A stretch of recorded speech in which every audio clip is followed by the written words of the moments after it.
Comment ajouter des animations et des transitions dans PowerPoint?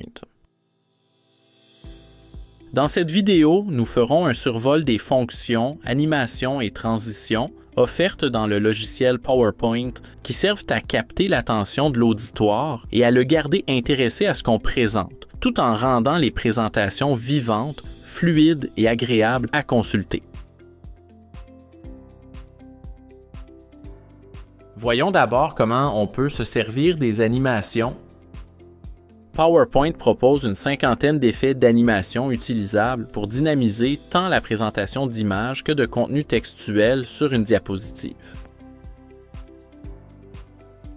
Pour accéder au menu des animations, il suffit de cliquer sur l'onglet « Animation » dans le ruban.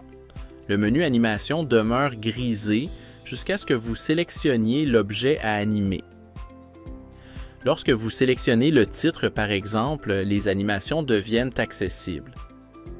Vous cliquez alors sur la petite flèche au bas du menu pour découvrir que ces animations sont classées en 4 catégories, à savoir les entrées, les sorties, les accentuations et les mouvements.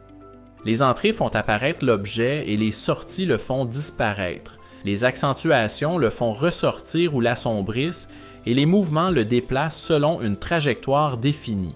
Les animations s'appliquent généralement à un objet à la fois, comme au titre sélectionné tout à l'heure, ou à quelques éléments qui peuvent se trouver sur une même diapositive.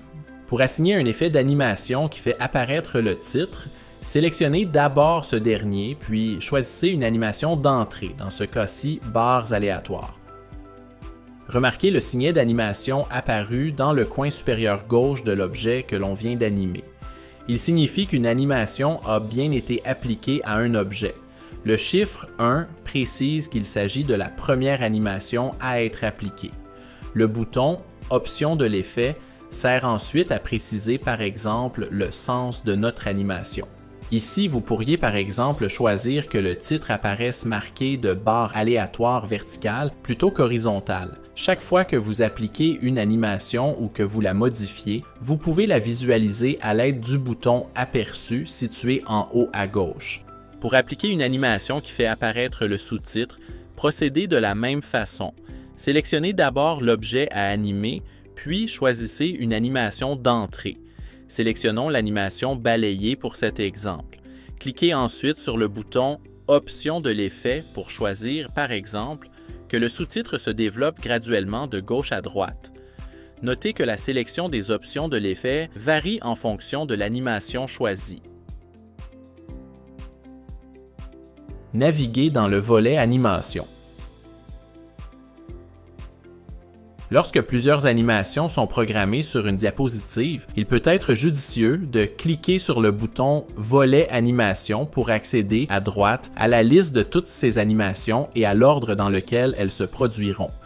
L'ordre des animations, leur nature et leurs options de minutage, que nous allons voir par la suite, pourront d'ailleurs être facilement modifiés à partir de ce volet et des menus proposés dans le ruban. Animer plusieurs objets à la fois. Vous pouvez aussi appliquer une même animation à 2 objets se trouvant sur une même diapositive. Pour ce faire, sélectionnez les 2 objets ensemble à l'aide de la touche majuscule. Par exemple, cliquez d'abord sur le titre, puis en maintenant la touche majuscule enfoncée, cliquez sur le sous-titre. Voyez comment les animations déjà établies se mettent en évidence dans le volet Animation.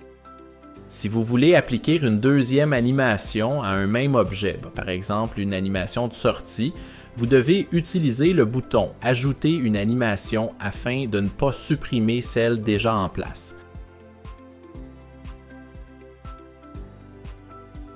La section Minutage du ruban sert quant à elle à déterminer la durée des animations ainsi que le moment et le moyen par lequel elles seront déclenchées.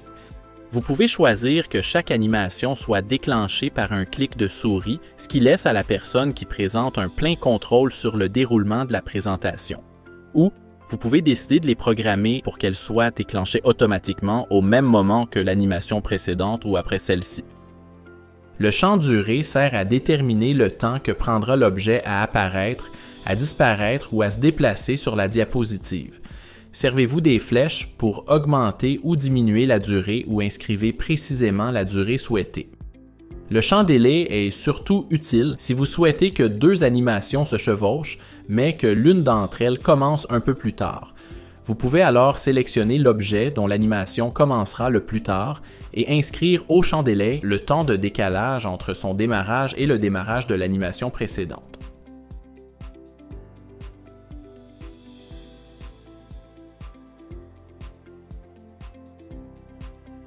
Visualisez les animations programmées.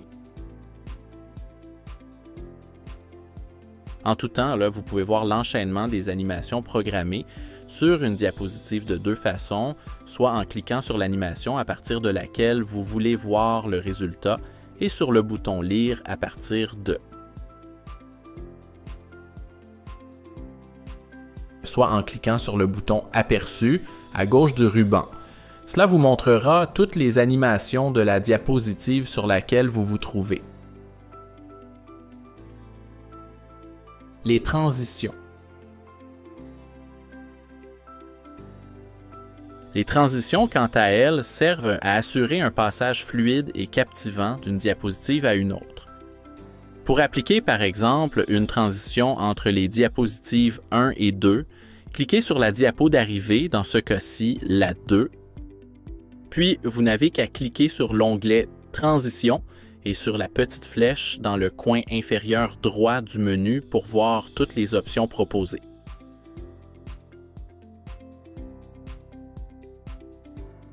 Sélectionnez ensuite la transition désirée. Pour certaines transitions, il est possible de sélectionner le sens ou la direction au moyen du bouton Options de l'effet.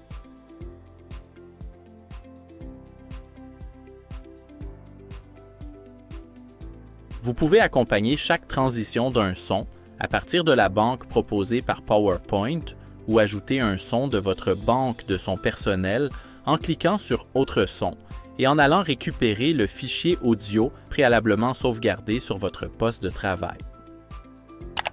Vous pouvez, comme pour les animations, déterminer la durée de la transition en modifiant la valeur qui s'affiche dans le champ « Durée ». Pour appliquer rapidement le même type de transition entre toutes les diapositives, il suffit de cliquer sur « Appliquer partout ». Une icône devant chaque diapositive dans le volet miniature indique qu'une transition leur a été assignée. Pour retirer une transition appliquée à une diapositive, il suffit de cliquer sur la diapositive qui contient la transition, dans ce cas-ci la première, et ensuite de sélectionner aucune.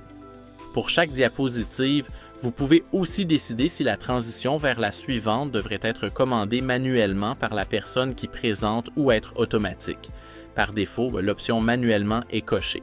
Si vous voulez que la transition se fasse automatiquement, décochez la case de l'option et déterminez la durée d'affichage de chaque diapositive dans le champ « Après » se trouvant dans la section « Minutage » du ruban. Enfin, vous pouvez visionner l'ensemble de votre présentation avec ses animations et ses transitions en cliquant sur le bouton Diaporama au bas et à droite de l'écran.